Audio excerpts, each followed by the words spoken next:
अस्सलाम वालेकुम, मैं हूं रेहान तारिक और आप देख रहे हैं दस्तक। गुज़श्ता रोज बरतानिया की नेशनल क्राइम एजेंसी की जानिब से वेस्टमिनिस्टर अदालत में जमा कराई गई तहकीकाती रिपोर्ट और नून लीगी सदर शहबाज शरीफ और उनके साहबजादे सुलेमान शहबाज के बैंक अकाउंट्स गैर मुंजमद करने की दरखास्त के बाद सियासी बयानबाजी, लफ्जी गोलाबारी और तनकीद बराए तनकीद का एक नया सिलसिला शुरू हो गया है। नेशनल क्राइम एजेंसी की जानिब से जमा कराई गई 27 सफ़ात पर मुश्तमिल तहकीकाती रिपोर्ट में बताया गया था कि सुलेमान शहबाज और अहमद नामी शख्स के बैंक ऑफ स्कॉटलैंड और बार्कलेज में मौजूद 2 बैंक अकाउंट से मुताल्लिक गैर कानूनी तौर पर रकूम की मुंतकिली के कोई सबूत नहीं मिले, जिस बिना पर अदालत से दरखास्त की गई कि दोनों बैंक अकाउंट्स को गैर मुंजमद करने के अहकामात सादर किए जाए। जिसके बाद बरतानिया की वेस्टमिनिस्टर अदालत के जज निकोलस रेबर ने सुलेमान शहबाज के खिलाफ मशहूर जमाना मनी लॉन्ड्रिंग केस में उनके खाते मुंजमद करने के अहकामात को कलअदम करके खाते बहाल कर दिए हैं। इस फैसले के बाद नून लीग की जानिब से इसे अपनी फतह करार दिया जा रहा है। लीगी सदर और कौमी असम्बली में कायदे इस इख्तिलाफ शहबाज शरीफ की जानिब से ट्वीट की गई कि बरतानवी अदालत का फैसला न सिर्फ उनकी और उनके भाई बल्कि पाकिस्तान की भी बरियत है। उनका कहना था कि यकीनन सच तमाम झूठों, मनगढ़ंत कहानियों और किरदार कुशी से बहुत बड़ी ताकत है। ताहम शहबाज शरीफ के इस बयान के बाद वज़ीर आज़म के मुशीर बराए दाखिला और एहतसाब बैरिस्टर शहजाद अकबर ने कहा कि शहबाज शरीफ और सुलेमान शहबाज की बरियत की खबर दुरुस्त नहीं है। ट्विटर पर अपने बयान में उनका कहना था कि कोई ट्रायल था ही नहीं जो बरियत होती। शहजाद अकबर का कहना था कि एनसीए ने खुद सुलेमान शहबाज की मशकूक ट्रांजैक्शंस की रकम को मुंजमद किया, बाद में उसकी मुंजमदी खत्म कर दी गई। ना कोई मुकदमा था, ना कोई पाकिस्तान की शिकायत, ना कोई केस चल रहा था। अब खुद को बरी करार देकर धमाले डाल रहे हैं। कोई ये भी पूछे असासे मुंजमद क्यों हुए। इन बयानात के बाद सवाल उठाया गया कि तहकीकात का आगाज हुकूमत पाकिस्तान की इमा पर हुआ था या ये इदारे का अपना अमल था। सुलेमान शहबाज की बरियत के फैसले पर नून लीगी क़यादत शादियाने क्यों बजा रही है। पाकिस्तान में शहबाज शरीफ सुलेमान शहबाज के केसेस से इनकारी हैं तो बरतानवी अदालत के फैसले पर खुशी क्यों मना रहे हैं। क्या सुलेमान शहबाज को क्लीन चिट हुकूमत पाकिस्तान के खिलाफ कोई चार्जशीट है। बरतानवी अदालत के फैसले को शरीफ खानदान अपनी कामयाबी क्यों करार दे रहा है। मुकदमा सुलेमान शहबाज के खिलाफ दरखास्त सुलेमान शहबाज ने दी तो फिर फैसला शहबाज शरीफ की कामयाबी क्यों करार दिया जा रहा है। क्या बरतानवी अदालत के फैसले की बिना पर नून लीग हुकूमत के खिलाफ कोई कैंपेन शुरू कर रही है। आज इन्हीं सवालात के जवाबात और जवाबात का मैदान लीगी रहनुमा और हुकूमती तर्जुमानों की प्रेस कॉन्फ्रेंसेस में भी देखा गया। क्या शिकवा जवाब शिकवा देखा गया, जरा उसकी एक झलक आपके सामने भी रखता है। नेशनल क्राइम एजेंसी ने पाकिस्तान से सवालात किए थे कि इनके मुतल्लिका अगर पाकिस्तान में कोई इन्वेस्टिगेशन चल रही है तो हमसे वो इन्फॉर्मेशन शेयर करें। उस मुकदमा की तफसील उससे शेयर की थी। तो ये कहीं पे भी ऐसा नहीं था कि हमने कोई लेटर में ये कहा कि आप ये मुकदमा शुरू करें। मामले खुसूसी और मुशीर जो पिछले 1.5 साल से प्रेस कॉन्फ्रेंस कर रहे थे कि हमने शहबाज शरीफ साहब के खिलाफ, सुलेमान शहबाज साहब के खिलाफ लंदन में हमने उनकी हुकूमत से रब्ता किया है और उनको हमने शवाहिद मुहैया किए हैं। ये जो एसेट फ्रीजिंग ऑर्डर था, ये नेशनल क्राइम एजेंसी ने सुलेमान शहबाज शरीफ के ऊपर एसेट फ्रीजिंग ऑर्डर लिया था। कहीं पे भी शहबाज शरीफ के ऊपर कोई इस किस्म का एसेट फ्रीजिंग ऑर्डर बरतानिया में नहीं था। जो बरतानिया की इन्वेस्टिगेशन एजेंसी के रिकॉर्ड में, जो अदालत के रिकॉर्ड में उनकी कम्युनिकेशन शरी शामिल है, वो क्या कहती है। डायरेक्टर जनरल नैब लाहौर लंदन जाके उन्हें मिले, उसमें लिखा है कि शहबाज शरीफ साहब और उनकी वाइडर फैमिली के खिलाफ मनी लॉन्ड्रिंग की इन्वेस्टिगेशन कर रहे हैं। नेशनल अकाउंटेबिलिटी ब्यूरो ने 7 अरब रुपए की मनी लॉन्ड्रिंग का मुकदमा शहबाज शरीफ साहब के ऊपर पाकिस्तान में अकाउंटेबिलिटी कोर्ट नंबर 4 लाहौर में दाखिल किया है। दूसरा मुकदमा 25 अरब रुपए की मनी लॉन्ड्रिंग का FIA के सामने उनकी इन्वेस्टिगेशन चल रही है, जिसके अंदर वो बिल्कुल कोऑपरेट नहीं कर रहे हैं। जितने केस बनाए थे कि जी वो प्राइवेट कंपनियां बन गई तो ये हो गया वो हो गया, एक एक करके वो सारे केस इनके मुंह के ऊपर पड़े हैं और वो बंद हुए हैं। एक एसेट फ्रीजिंग ऑर्डर का खत्म होने को ऐसे बनाकर पेश किया गया कि शहबाज शरीफ को बर्रियत हो गई है मनी लॉन्ड्रिंग की केस के लंदन में। नेशनल क्राइम एजेंसी है, ये आमतौर पर 6 साल पीछे जाती है। इस मामले में वो 20 साल पीछे तक गए, कुछ नहीं मिला। इसी शिकवा और जवाब शिकवा के दौरान हुकूमत की जानिब से अपोजिशन लीडर शहबाज शरीफ के खिलाफ मुहिम भी तेज कर दी गई है।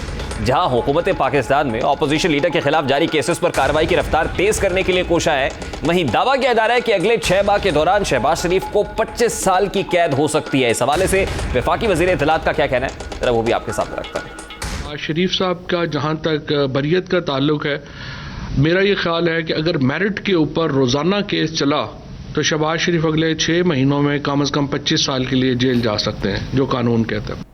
अब इस तमाम तर मामले के बाद, इस बयानबाजी के बाद बहुत सारे सवालात सर उठा रहे हैं, बहुत सारी ऐसी एम्बिग्विटी है जिस पर क्लैरिटी दरकार है।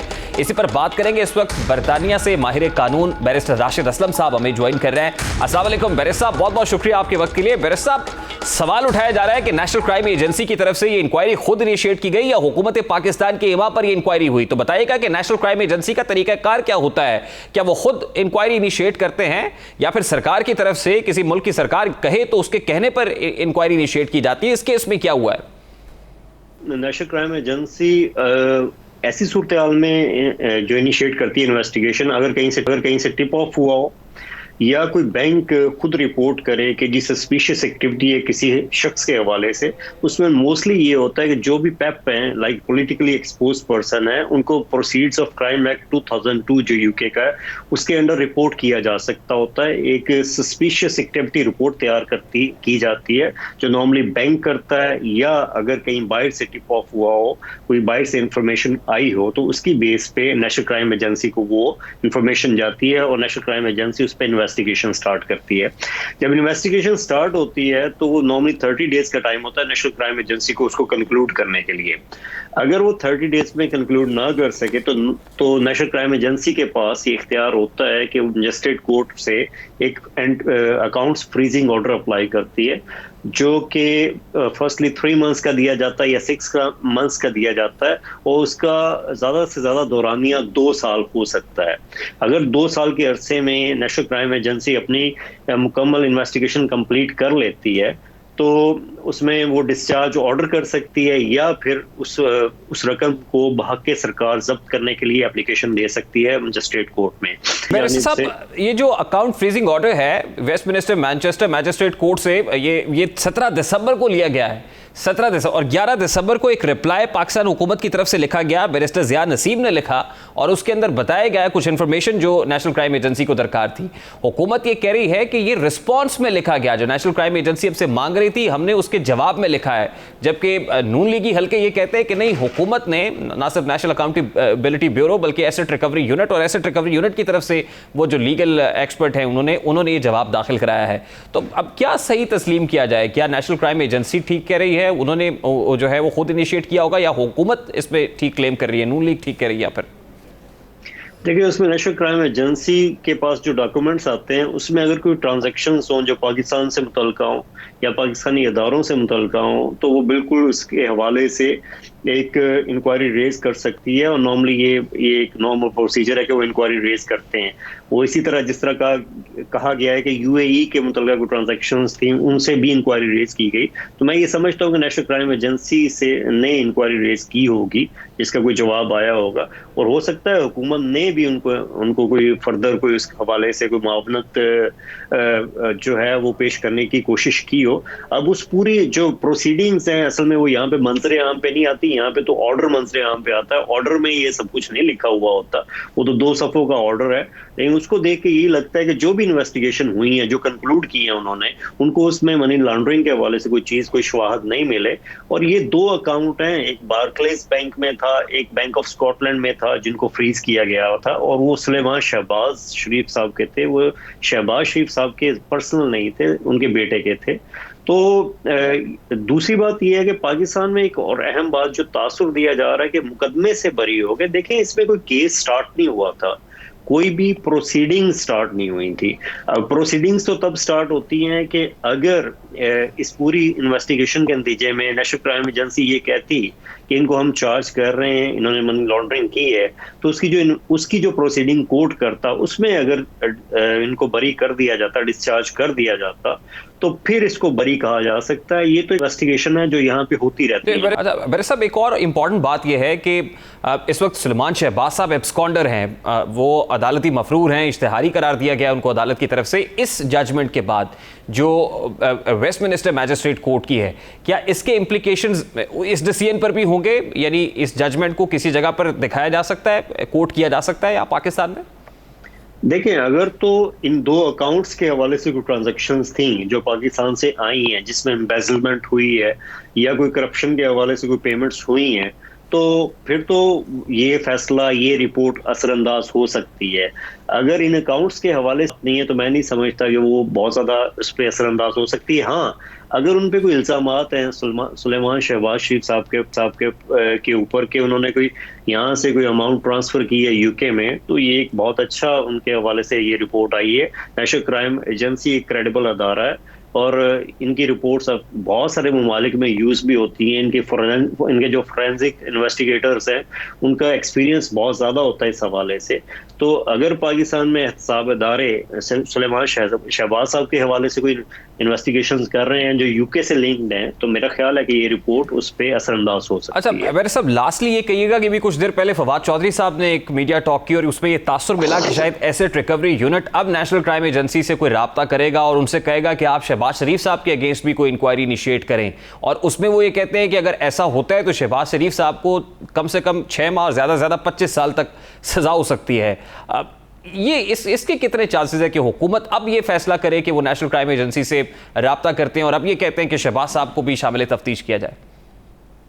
वो तो किसी भी शख्स के बारे में कोई भी टिप ऑफ हो सकता है, किसी भी वक्त किया जा सकता है। वो अगर पाकिस्तान हुकूमत चाहे तो बिल्कुल कर सकती है। उसमें नेशनल क्राइम एजेंसी अगर उस हवाले से इन्वेस्टिगेशन इनिशिएट करना चाहे तो बिल्कुल कर सकते हैं, उनके पास इख्तियार नहीं। लेकिन मेरे साहब जो 11 दिसंबर को खत लिखा गया हुकूमत पाकिस्तान की तरफ से रिस्पॉन्स में नेशनल क्राइम एजेंसी को, उसमें टिप ऑफ तो किया गया, उसमें तो बताया गया कि कौन कौन से केसेज है जो शहबाज शरीफ साहब के यहाँ पर चल रहे हैं। वो मनी लॉन्ड्रिंग के भी होंगे, यकीनन टीटीज के भी होंगे। आशियाना का जिक्र आज नून लीग की प्रेस कॉन्फ्रेंस में किया गया और उसका जिक्र है उस खत के अंदर जो 11 दिसंबर को लिखा गया है बैरिस्टर ज़िया नसीम की तरफ से। तो टिप ऑफ तो किया नेशनल क्राइम एजेंसी को, तो क्या उस पर भी उन्होंने कुछ तहकीकात की होंगी? फिर उसमें ये जरूरी है कि आप ये जरूर बताएं कि कौन सी पेमेंट्स थी जो यूके में ट्रांसफर हुई हैं।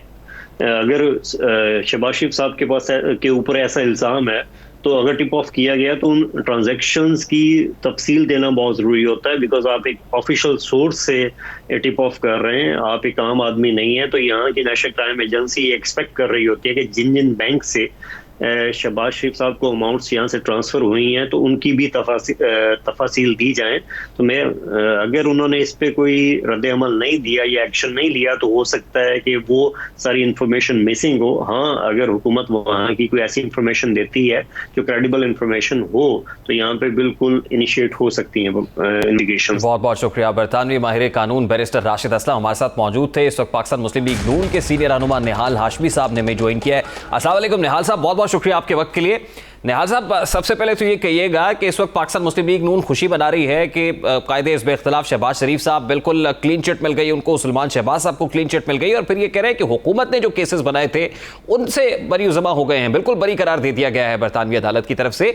लेकिन हुकूमत ने तो एक केस नहीं बनाया, खुद हुकूमत कह रही है ये तो नेशनल क्राइम एजेंसी की तरफ से मदद मांगी गई थी, हुकूमत ने उनको मदद फराहम की, तो फिर ये हुकूमत के खिलाफ कैसी फतह हुई नून लीग की?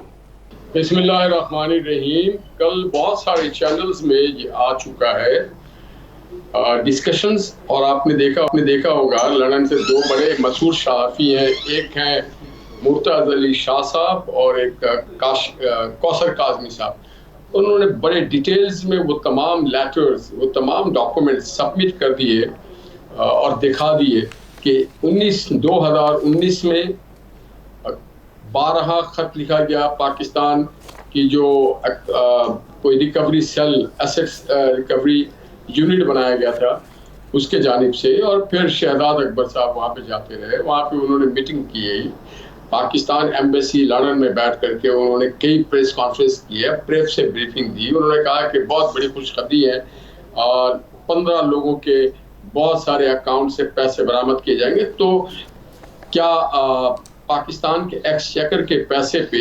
शहजाद अकबर साहब लंदन में शॉपिंग करने जाते थे? नहीं निहाल हाशमी साहब, बैरिस्टर ज़िया नसीम जिसका हवाला खुद शायद खान अब्बासी साहब ने अपनी प्रेस टॉक के अंदर दिया और शहजाद अकबर साहब ने भी आज अपनी मीडिया टॉक के अंदर बता दिया, ये खत तो 11 दिसंबर 2019 को नेशनल क्राइम एजेंसी को लिखा गया था और ये रिप्लाई में in response to that letter लिखा गया था जो नेशनल क्राइम एजेंसी ने हुकूमत पाकिस्तान को लिखा था और उसमें कुछ मदद मांगी थी। तो उसके जवाब में ये खत लिखा गया था, ना कि ये कि हुकूमत ने ये कहा था कि आप ये इंक्वायरी इनिशिएट करें। देखिए जी, डेविड रोज के बारे में आप सुना होगा आपने, उन्होंने भी जो एलिगेशन लगाया था उसमें भी लंदन की अदालतों ने डेविड रोज के खिलाफ ही गया और उन्होंने कहा कि जी आप फर्स्ट ग्रांड में कि जी आप एविडेंस दे, they fail to produce any evidence. इसी तरह से तो मैं सिर्फ यही तो कहना चाह रहा हूं कि जनाब शहजाद अकबर साहब क्या शॉपिंग करने जाते थे, पिकनिक करने जाते थे, ये करने जाते थे एक्सचेकर के पैसे से? नहीं, ये देखिए, डीजी नैब लाहौर शहजाद सलीम साहब से यकीनन एनसीए के लोगों की मुलाकात हुई है, इसमें कोई दो राय नहीं है, लेकिन सवाल तो ये है कि इंक्वायरी इनिशिएट किसने की? क्या हुकूमती इमा पर इनिशिएट हुई या नेशनल क्राइम एजेंसी ने इनिशिएट की? जो डॉक्यूमेंट्स ये कह रहे हैं कि नेशनल क्राइम एजेंसी ने इसको इनिशिएट किया था। ये है कि इनिशिएट, एक मिनट फॉर टाइम बिंग मैं आपको प्रिजम कर लूं कि आपकी बात के किसने इनिशिएट किया, किसने नहीं किया। रिजल्ट क्या है ये देखने की बात है। रिजल्ट ये है कि सर अकाउंट्स अनफ्रीज किए गए सुलेमान शहबाज साहब के। रिजल्ट तो ये है ना मेरे भाई कि तमाम अकाउंट्स को अनफ्रीज किए गए। लेकिन इसका मतलब ये तो नहीं है सर कि लेजिटिमाइज कर दिया गया उन अकाउंट्स को या उस मनी को। इसके माने ये भी नहीं है कि उनको क्रिमिनलाइज कर दिया गया, उनको चार्ज कर दिया। They have been acquitted. There is no charges against them. So that the agency has clearly declared that they are as innocent as anyone else. नहीं निहाल साहब, ये ऑर्डर फतूरा और एक नया कोर्ट का ऑर्डर मेरे पास मौजूद है, इसके अंदर कहीं पे इक्वेटल का नहीं रखा हुआ है, इस पे अकाउंट अनफ्रीज करने का लिखा हुआ है, इक्वेटल का तो इसमें कहीं नहीं बताया जा रहा। तो मेरे भाई मैं वकील हूं, मैं जानता हूं अकाउंट, मैं अपने ऑफिस में बैठा हुआ और यही मैं जानता हूं कि अकाउंट अनफ्रीज तब होता है किसी भी ऐसे मैटर में जब person found not guilty, person found innocent, उससे पहले कभी अकाउंट जो है ना अनफ्रीज नहीं किया जाता है। इनिशियल स्टेज पे उसके अकाउंट को फ्रीज इसलिए कर दिया जाता है कि ये अगर गलत तरीके से ये पैसे आए हैं तो इसके अकाउंट को फ्रीज कर दिया जाए और इसको मूव करने की पोजीशन ना दिया जाए। किसी एक्यूज का या किसी क्रिमिनल का या किसी गलत आदमी के अकाउंट को अनफ्रीज कैसे करेंगे? नहीं करते ना। तो इसके माने इट इज ऑब्वियस। देखिए उसको रिस्पॉन्ड करें ना शहजाद अकबर साहब कि असल में 1 साल के लिए अकाउंट फ्रीज कर सकती थी नेशनल क्राइम एजेंसी, उसके बाद एक्सटेंशन हो सकती थी 12 महीने की, वो एक्सटेंशन भी ले चुके हैं, जिसके बाद ऑब्वियसली आपको अकाउंट अनफ्रीज कराने के लिए कोर्ट से कहना था। दूसरी बात ये कि जो पाकिस्तान मुस्लिम लीग नून कह रही है कि इसमें शहबाज शरीफ साहब भी बिल्कुल उनको क्लीन चिट मिल गई है, तो वो कहते हैं कि शहबाज शरीफ साहब का तो इसमें जिक्र नहीं था, ये तो इंक्वायरी सुलेमान शहबाज साहब के अगेंस्ट थी। इससे पहले इन्होंने ब्रॉडशीट का बड़ा हवाला देते रहे और उसमें मुंह की खा के आते रहे, उसमें मुंह काला करते रहे। तो इनको चाहिए कि पहले एविडेंस को ढूंढ के लाए, क्रेडिबल। हमने बारहा कहा है कि we are as innocent as XYZ और हमारे खिलाफ कोई एविडेंस नहीं और वो इंटरनेशनली भी आज साबित हो गया, एस्टेब्लिश हो गया। नहीं, लेकिन निहाल साहब मामला ये है कि ये वो कहते हैं कि टीटीज का केस या मनी लॉन्ड्रिंग का केस जो शहबाज साहब पे चल रहा है, और 2 मुकदमात भी उन्होंने बताया कि एक नैब ने इनिशिएट कर रखा है, दूसरा FIA के अंदर इंक्वायरी चल रही है, एक 25 लाख अरब का है, दूसरा 7 अरब रुपए का केस चल रहा है। वो इससे हटकर है जो शहबाज शरीफ साहब के ऊपर है, उसका तो इससे कोई ताल्लुक नहीं है। लगता है आज आपको सही तरीके से शहजाद साहब ने कहा कि आप मेरे तरह हो जाए प्रोसिक्यूटर, तो आपको मैं इन दोनों का जवाब दे देता हूँ जी।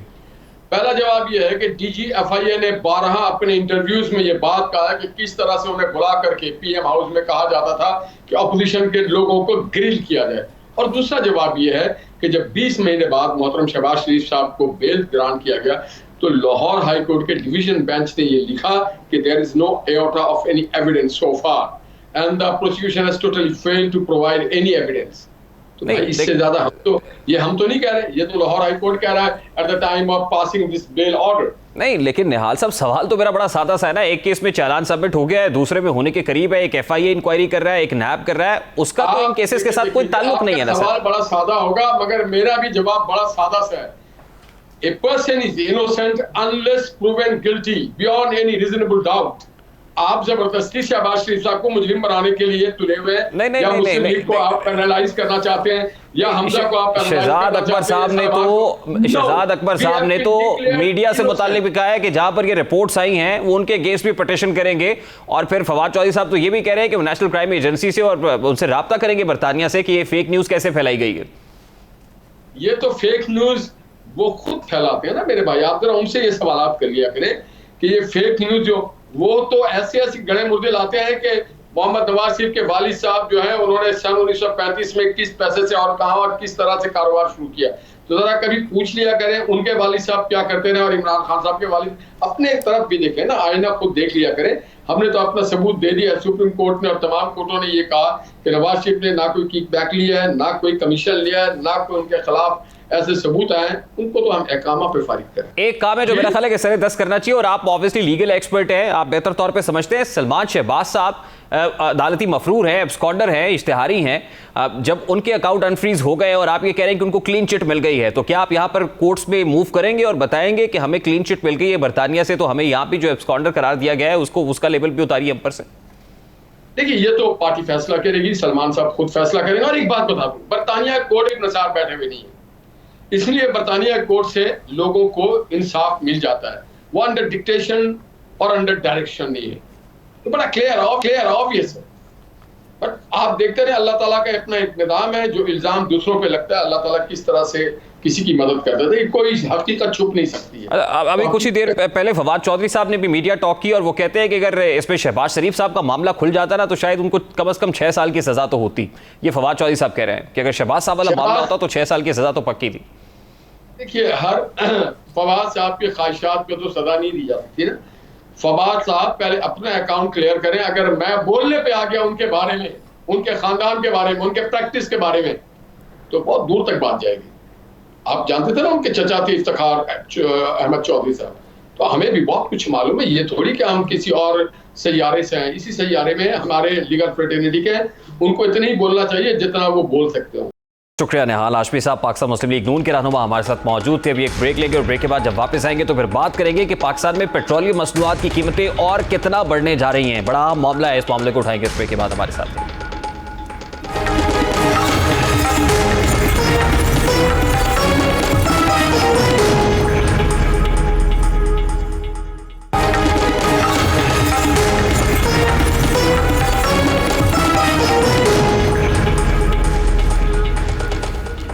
Welcome back. मौसम सरमा की आमद के साथ ही मुल्क में तवानाई का एक बड़ा बहरान पैदा होने का खतरा मंडला रहा है। मुल्क में सनतों का पहिया जैम होने, लोड शेडिंग का जिन बेकाबू होने और पेट्रोल की कीमतों में खतरनाक इजाफा होने का खदशा है। आलमी इदारों ने पाकिस्तान के लिए मौसम सरमा को खतरनाक तरीन करार दे दिया है। अगर हुकूमत की जानिब से बरवक्त फैसले ना किए गए तो मुल्क की मईशत का जैम भी हो सकता है, जबकि मुल्क में पेट्रोल की कीमत 150 रुपए फी लीटर से तजावुज कर सकती है।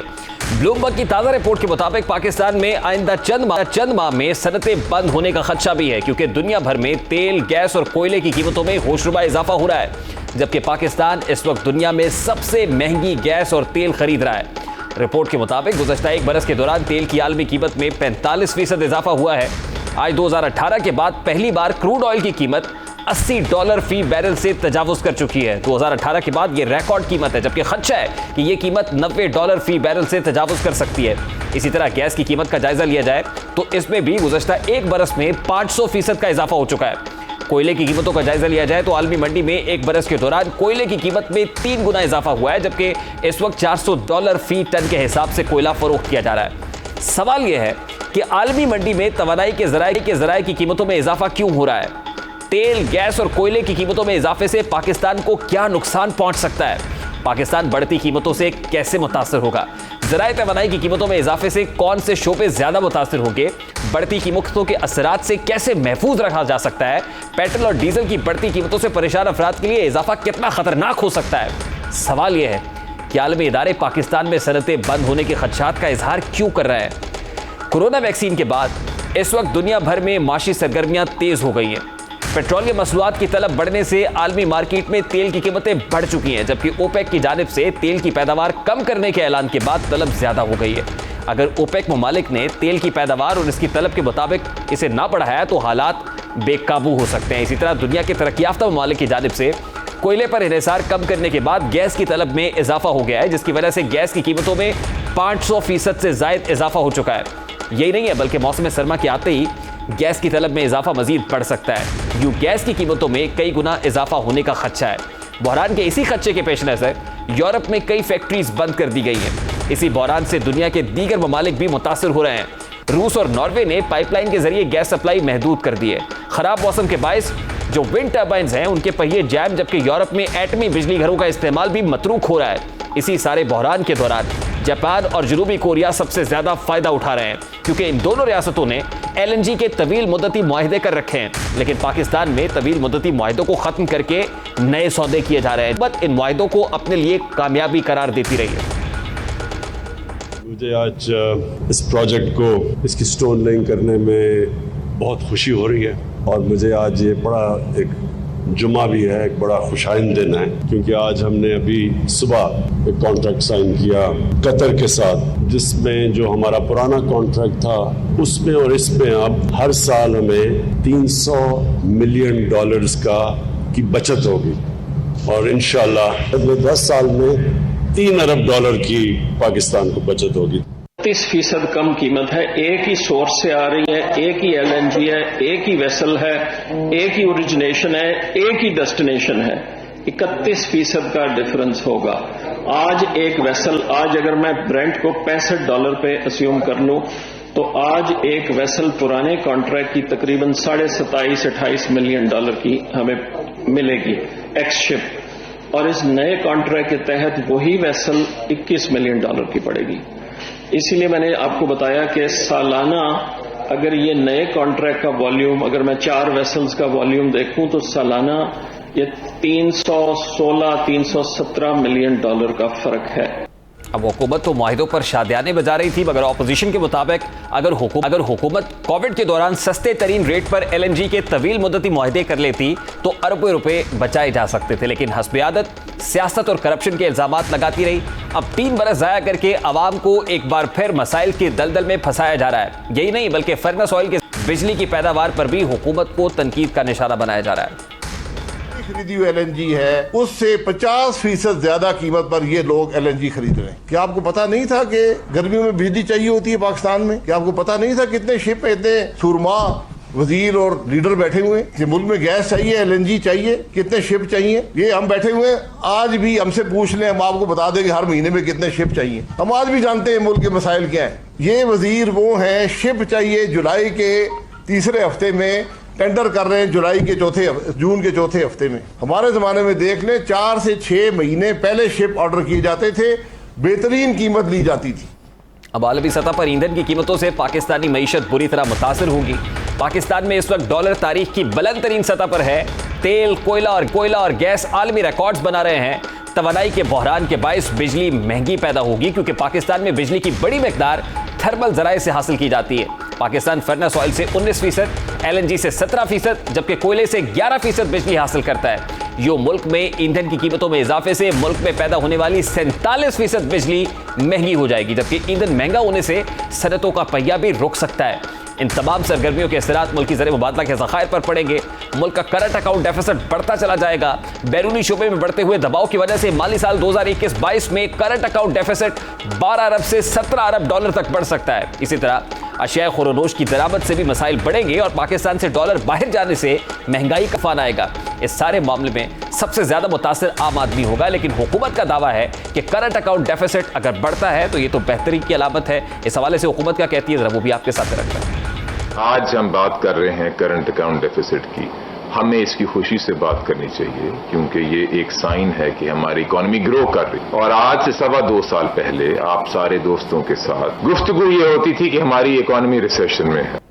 ये सेंट्रल बैंक का वर्जन है। ये गवर्नर स्टेट बैंक कह रहे हैं कि करंट अकाउंट डेफिसिट बढ़ता है तो इसका मतलब ये है कि मईशत ग्रो कर रही है।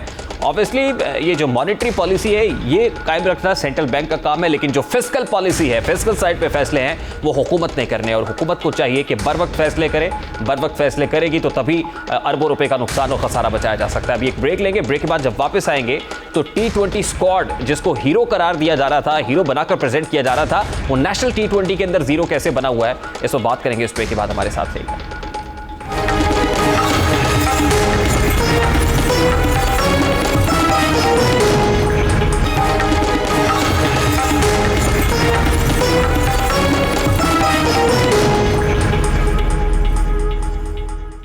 एक करोड़ नौकरियां पाकिस्तान में पैदा करनी है। इतनी नौकरियां आपकी आने वाली, मैं ये नहीं बात कर रहा सालों की, मैं हफ्ते 10 दिन 2 हफ्ते 4 हफ्ते की बात कर रहा हूँ। ये तो बहुत बड़ी खुशखबरी दे रहे हैं ये आपको कि चंद हफ्तों में पाकिस्तान के हालात ठीक होने वाले हैं। पान वाला ठेले वाला भी कहेगा मुझसे टैक्स ले लो। अल्लाह करे आप सही कह रहे हो। शुरू हो जाएंगे, सिर्फ शुरू हो जाएगी, लोगों की खुशहाली नजर आना शुरू हो जाएगी, नौकरियां कारोबार बढ़ना शुरू हो जाएंगे, आसानी कर देंगे, लोगों को टैक्स आना शुरू हो जाएगा। मीर रियासत मोहतरम वजीर आजम इस्लामी जमहूरिया पाकिस्तान, ये थे वादे, ये थी वो कस्में, ये थे वो नारे जो आपने आज से 3 बरस कबल आवाम से किए थे। इन्हीं वादों, कस्मों, दावों और नारों के बायस आप इक्तदार में आए। इस कौम के नौजवानों ने आप पर एतबार किया और आपको कुर्सी इख्तिदार तक पहुंचाया, मगर मीर रियासत आपकी हुकूमत ने इन नौजवानों को मायूस किया, उनकी उम्मीदों को तोड़ा, उनके भरोसे को खत्म किया, इन्हीं आदाद शुमार के घन चक्कर में ऐसा फंसाया कि वो अपने मसाइल के दलदल में फंस कर रह गए। उन्होंने जो परेशानियों की डोर को सुलझाने की कोशिश की, उनकी जिंदगी मुसलसल उलझती चली गई। मीर रियासत वजीर आज़म इस्लामी जमहूरिया पाकिस्तान मोहतरम Imran Khan Pakistan institute of development economics की रिपोर्ट ने आपकी हुकूमत के दावों की कलई खोल दी है। आपकी हुकूमत का दावा है कि मुल्क में 6.5% अफराद बेरोजगार हैं, लेकिन हकीकत इससे बिल्कुल बरक्स है, क्योंकि इस वक्त 16% अफराद मुलाजमत से महरूम हैं, जबकि आपको इक़्तिदार में पहुंचाने वाले मजमूई तौर पर 24% पढ़े लिखे पाकिस्तानी बेरोजगार हैं। खवातीन में ये शरह 40% है। मीर रियासत PEDE की रिपोर्ट में एक और दर्दनाक इंकशाफ किया गया है, जिसके मुताबिक चपड़ासी की नौकरी के लिए MPhil अफराद ने दरखास्तें दी। रिपोर्ट के मुताबिक हाईकोर्ट में चपड़ासी की एक पोस्ट के लिए 1.5 लाख अफराद ने अप्लाई किया, जिसमें MPhil करने वाले अफराद भी शामिल। रियासत इस कौम के नौजवानों को आपसे उम्मीदें थी, उन्हें यकीन था कि आप उनके मसाइल हल करेंगे, लेकिन आपके दौरे हुकूमत में उनकी तकालीफ में 2 गुना इजाफा हुआ है। मीर रियासत कौम का 65% ये नौजवान तबका आला तालीम हासिल करके अपने देश की खिदमत करना चाहता है, मगर हालात ये हैं कि MPhil स्कॉलर्स अपनी जिंदगी का पहिया चलाने के लिए चपड़ासी की नौकरी करने पर मजबूर हैं। खुदारा इनके लिए सोचिए, ताकि मुल्क में कोई ब्रेन ड्रेन जा सके। प्रोग्राम का वक्त अपने इख्तिताम को पहुंचा। आपसे मुलाकात होगी इंशाअल्लाह कल। अपना रखिएगा ख्याल।